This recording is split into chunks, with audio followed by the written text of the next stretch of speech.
Se a liberdade tivesse hora para nascer, Timor não seria um dos países mais jovens do mundo.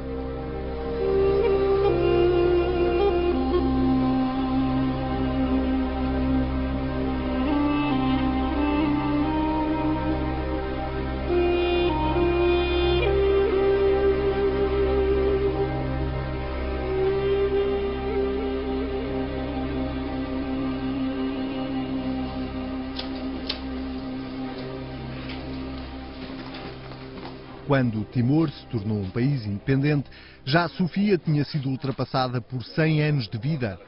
Há muito que deixou de contar os dias que insiste em passar. Perdeu-se no tempo, mas não no espaço. Eu não sei, os meus anos já...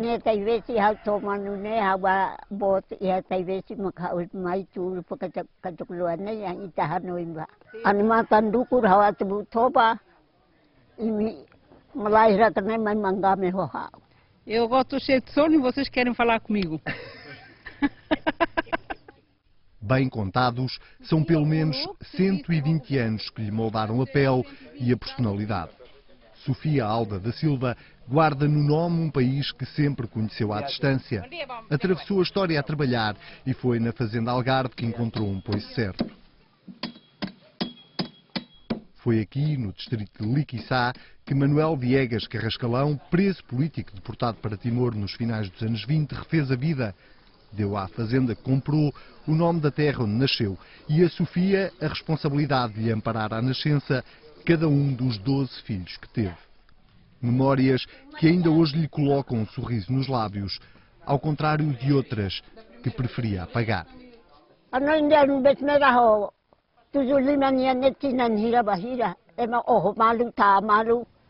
A guerra de 75 foi horrível, as pessoas mataram-se, insultaram-se uns aos outros. Tivemos que fugiram todos para o outro lado. O melhor é eu ficar calado porque eu não sei do paradeiro dos meus filhos. Viu a casa onde sempre trabalhou 3 vezes ser destruída para 3 vezes ser reconstruída. As milícias pró-Indonésia enterraram-na até ao pescoço e deixaram-na entregue à sua própria sorte.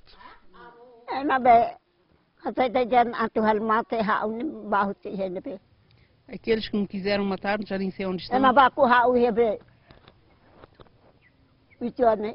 Bateram em mim aqui. Os que me bateram, atacaram aqui, estão todos mortos. Eu já não tenho dentes, agora vocês querem que eu fale. É complicado falar abertamente para quem durante 24 anos foi obrigado a ficar calado. A 30 de agosto de 1999, os timorenses substituíram as palavras que nunca disseram por uma votação expressiva.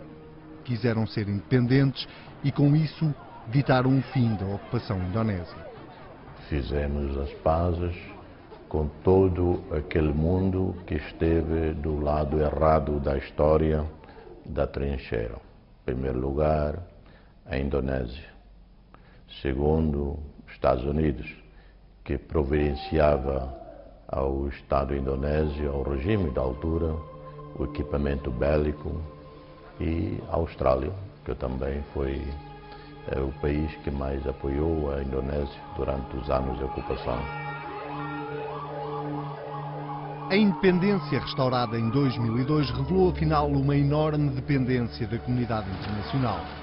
Sem dinheiro e sem a paz interna necessária, Timor viveu a última década numa crise permanente, pontuada pela violência. O episódio mais recente aconteceu há 2 anos. Ramos Horta, Nobel da Paz em 96 e atual Presidente da República de Timor-Leste, foi vítima de um atentado que quase lhe roubou a vida. Hoje, fala de um país mais próximo da reconciliação. Verá pela própria estatística da Polícia das Nações Unidas que Timor-Leste hoje tem uma taxa índice de criminalidade dos mais baixos do mundo. Não significa que os problemas estão completamente resolvidos, ultrapassados. Ainda existem problemas, subsistem nos bairros entre jovens ditos grupos de artes marciais que esporadicamente se batem, mas não usam armas de fogo, usam pedradas entre eles. Então, não trabalha hoje? Hoje é dia, está muito calor, não é?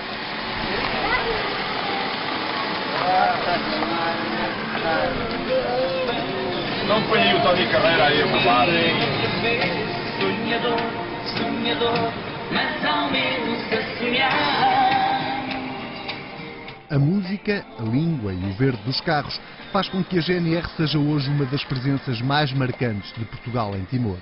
4 anos e 9 contingentes depois, a Guarda Portuguesa já raramente usa a força para manter a ordem pública. Na maior parte dos casos, basta aparecer. A GNR em Timor tem o efeito dissuasor. E a própria presença da GNR leva a que, à partida, se minimizem problemas maiores. Boa tarde. Os timorenses gostam da GNR, os timorenses acarinham, sinto carinho da parte dos timorenses para com os portugueses, para com a GNR, e isso é um grande trunfo que nós temos.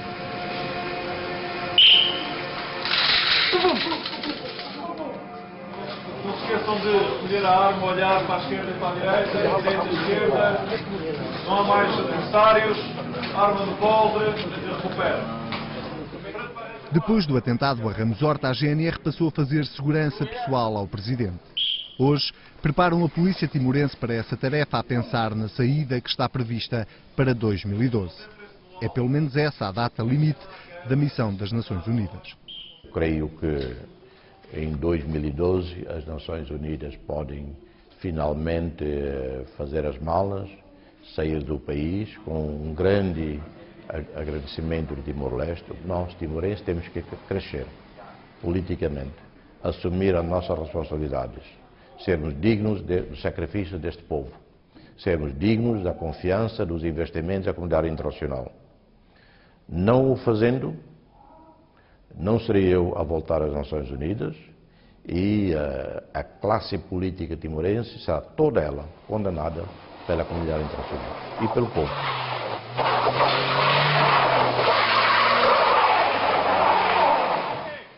Os anos passaram e em Timor continua quase tudo por fazer. As estradas que serpenteiam montes e montanhas viram o primeiro e último alcatrão no tempo dos indonésios. 180 quilómetros correspondem a 6 horas de uma viagem cansativa, perigosa e com muitos percalços pelo meio.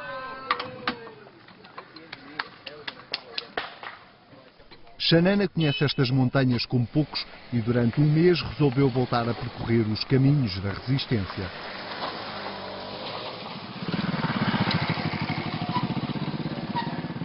É em Alas, no distrito de Manufai, que o vamos encontrar numa espécie de governo aberto, a que a oposição chama campanha eleitoral antecipada.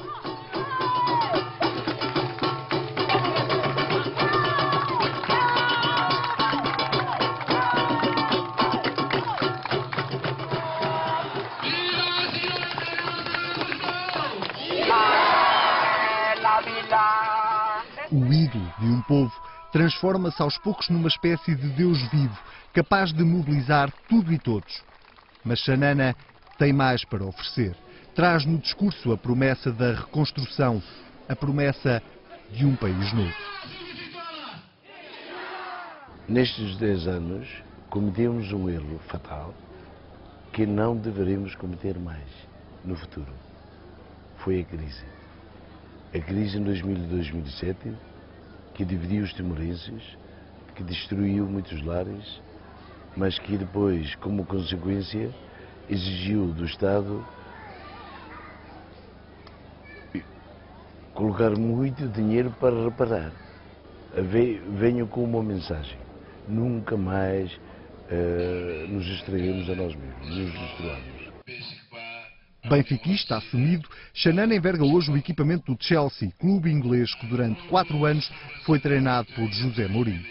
É a admiração que tem pelo treinador português que o leva a vestir a camisola azul.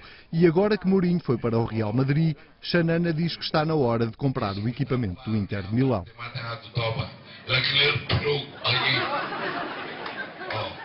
É este o Xanana que nunca fica sem resposta. Do discurso fácil e interminável, aguenta-se horas de microfone na mão.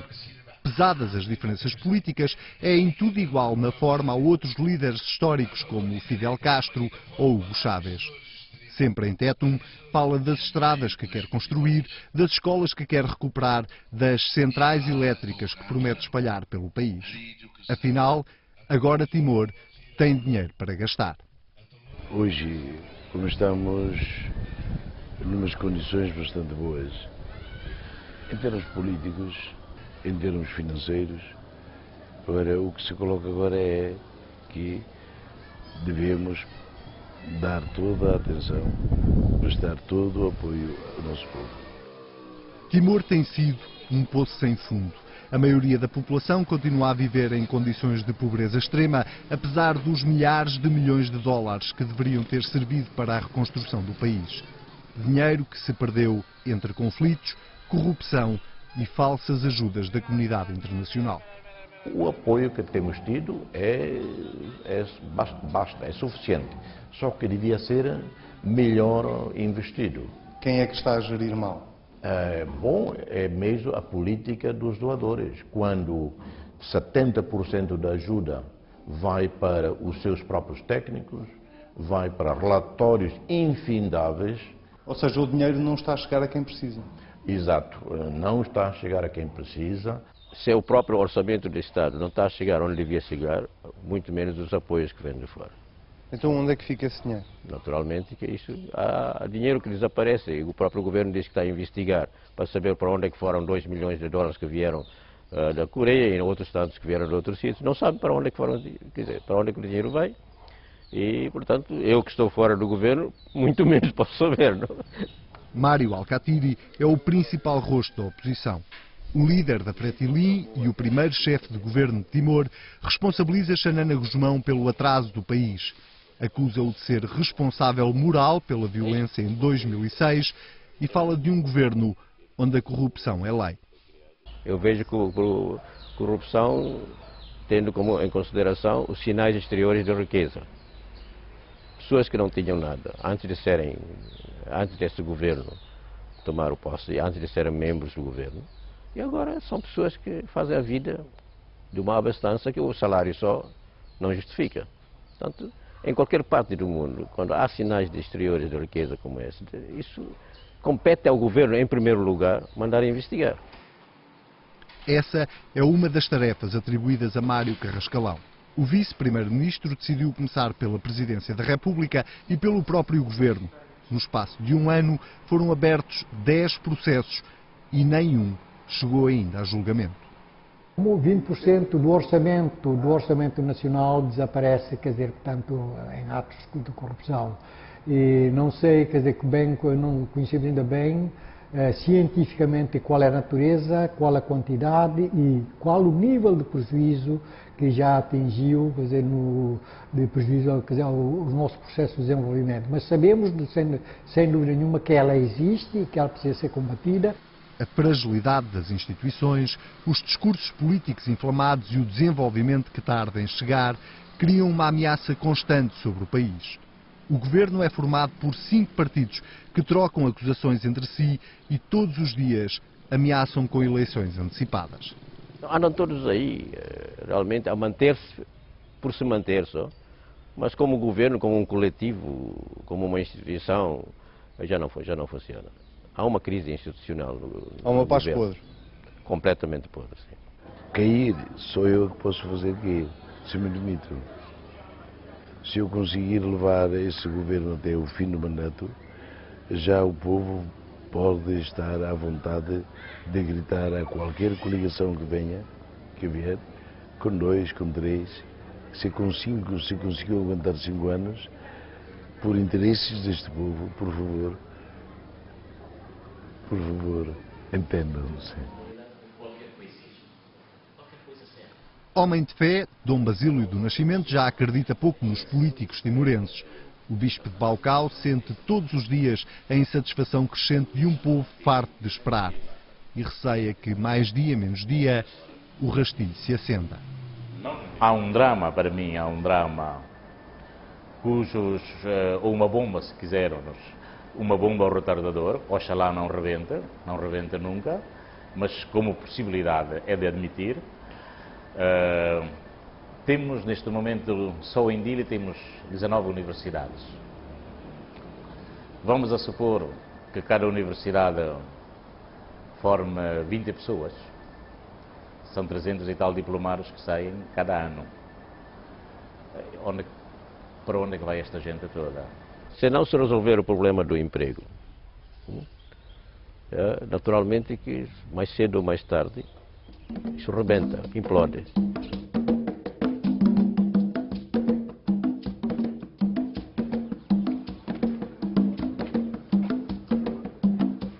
Timor é um país quase em estado virgem que guarda uma riqueza incalculável.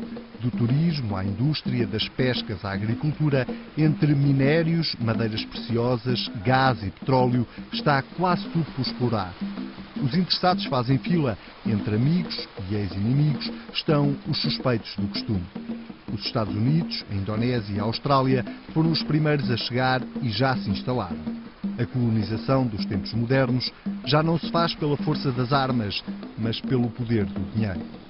Tem algum receio que um novo tipo de colonização se faça hoje em dia pelo lado económico?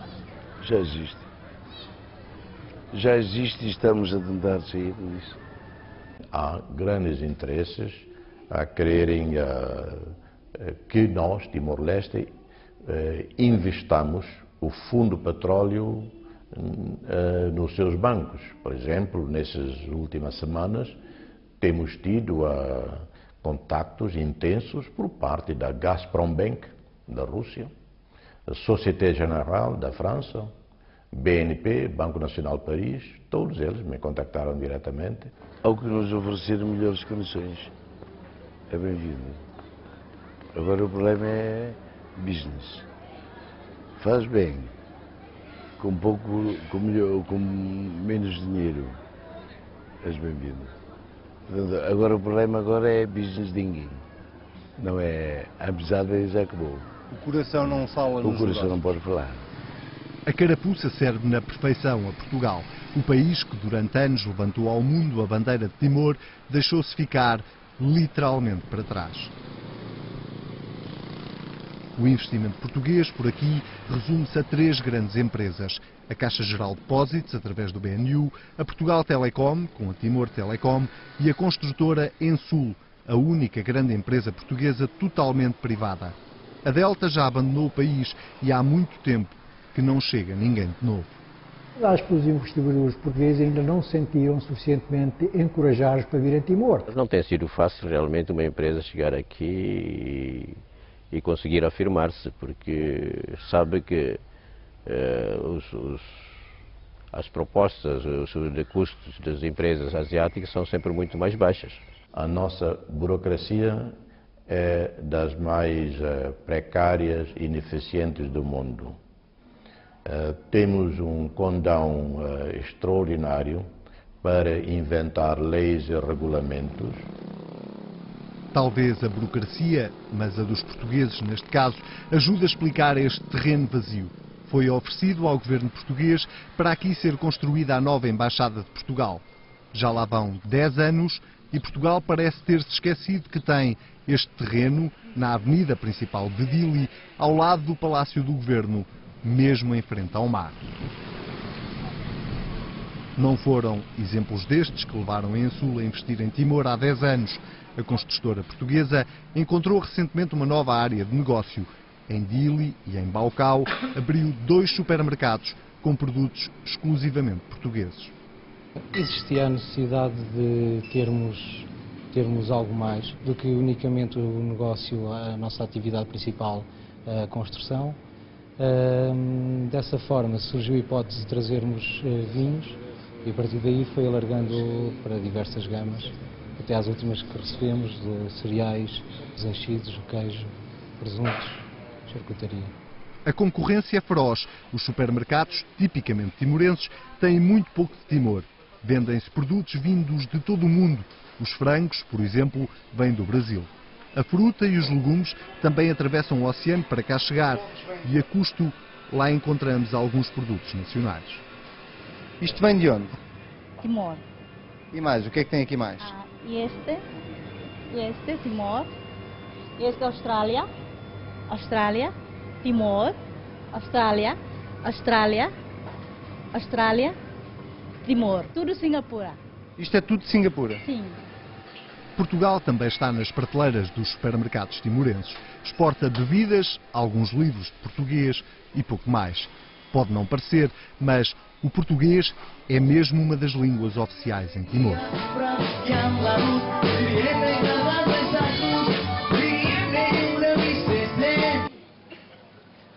Depois de só ela maluco se der.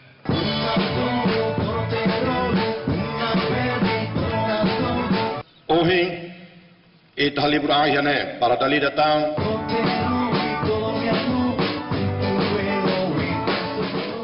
Além do português, o tétuma é outra língua oficial e a mais usada em Timor. Na verdade, o tétuma ainda não é bem uma língua, é mais um dialeto em formação que absorve muitas palavras do português e do bahasa indonésio.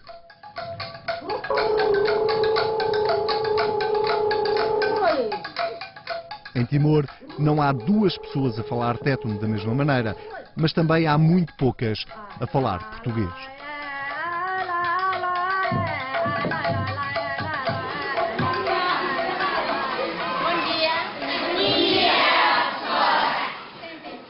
Brígida da Costa começou a ensinar a língua de Camões há 35 anos, mas foi forçada a interromper durante o período da ocupação indonésia. 24 anos que puniram com pena de morte os que fossem apanhados a falar português. A independência levou-a de volta à sala de aula, mas para a nova geração de timorenses, Portugal é uma realidade distante e quase desconhecida. Para mim, eu acho que é um pouco difícil, porque os alunos falam a língua materna, é por isso a língua portuguesa só aplica na sala de aula, é por isso que para eles é um pouco difícil. Bastam 2 dedos de conversa com uma turma do 6º ano para sentir essas dificuldades. Como é que tu te chamas? Chamo-me Elizabeth Maria Correia. Quantos anos tu tens? 10 anos. Tu já falas muito português? Não. E tu em casa falas que língua? Não, falo teto. E no intervalo? Falo o teto. Dentro da escola eu falo português. No intervalo, no recreio, falam língua materna. A língua teto. Sim. E chegam a casa e falam inglês? Chega em casa também continuam a falar teto. Quando ligam a televisão, veem a televisão de onde? Eles veem a televisão da Indonésia, por isso eles falam mais a língua indonésia. A escola portuguesa de Dili, onde só entram crianças de famílias abastadas e influentes, é a exceção num país onde o português é encarado como uma língua difícil de aprender e com muita gramática. Não é fácil, obviamente, reintroduzir uma língua em pouco tempo. Portanto, isto é um projeto que terá os seus resultados.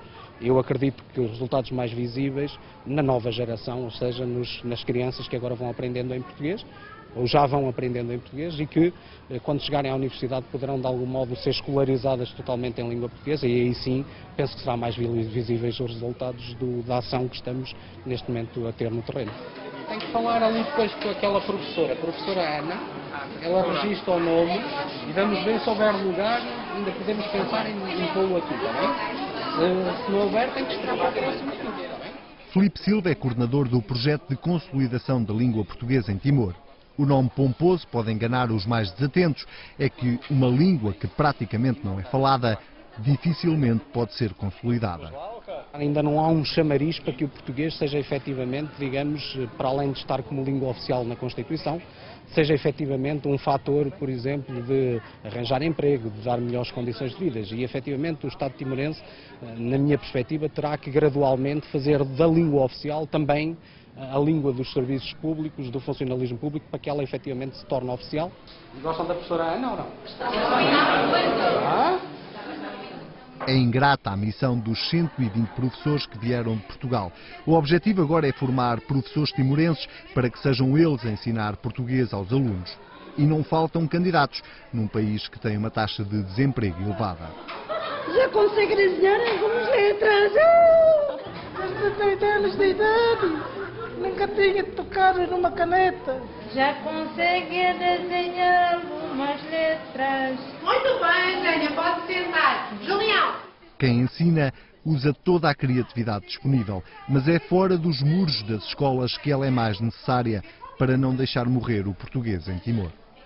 Se nota que efetivamente há um interesse de querer, de algum modo, fazer com que o português não se desenvolva. Isso nota-se perfeitamente. Há N de jornais, por exemplo, no caso da comunicação social, que de algum modo têm financiamento de outros países, o que obviamente não ajuda em nada. A pressão para que o inglês se torne língua oficial em Timor é cada vez maior. E isso vê-se em pequenos pormenores. Enquanto dentro das salas de aula se ensina o português, cá fora militares americanos e australianos preparam a reconstrução da escola. Muito sorrateiramente fazem-se propostas de aprendizagem da língua, enfim, há subsídios, chamam-lhe pequenos subsídios, mas se fossem para os meus bolsos eram bem significativos. Mas está a falar sobretudo da Austrália. Da Austrália, exato. Em Timor já há até quem defenda que deve haver 4 línguas oficiais: o Tetum, o português, o Bas indonésio e o inglês. Uma ideia que para já não colhe entre os principais líderes políticos. Numa coisa, todos parecem estar de acordo: o Tetum precisa do português para sobreviver. Tudo daqui a 20 anos, quando o Tetum estiver completamente modernizado, funcional como uma língua moderna, vai ver que é quase irreconhecível em relação à língua de hoje, do Tetum. Vai ter muito mais vocábulo português, passaria a ser quase um crioulo. Com inglês, Tetum morre. Com Bahasa Indonésia, Tetum passa a ser um crioulo. Só com português, o Tetum poderá desenvolver-se. Os professores que vierem têm que saber falar também, aprender a falar Tetum, para a comunicação ser mais fácil. Este é o grande problema.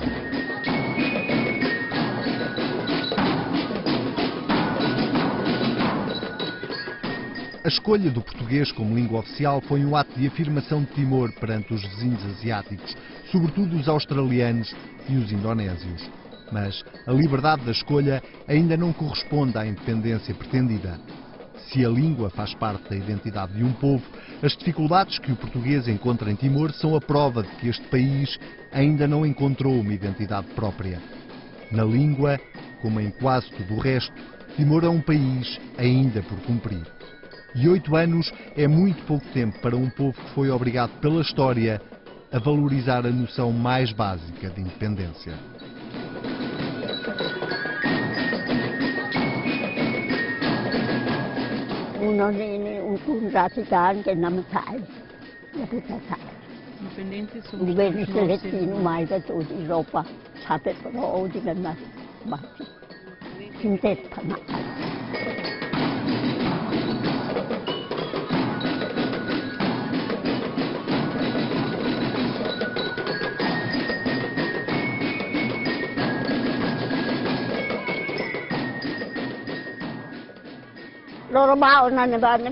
Já está o sol já está a cair, quero ir já embora.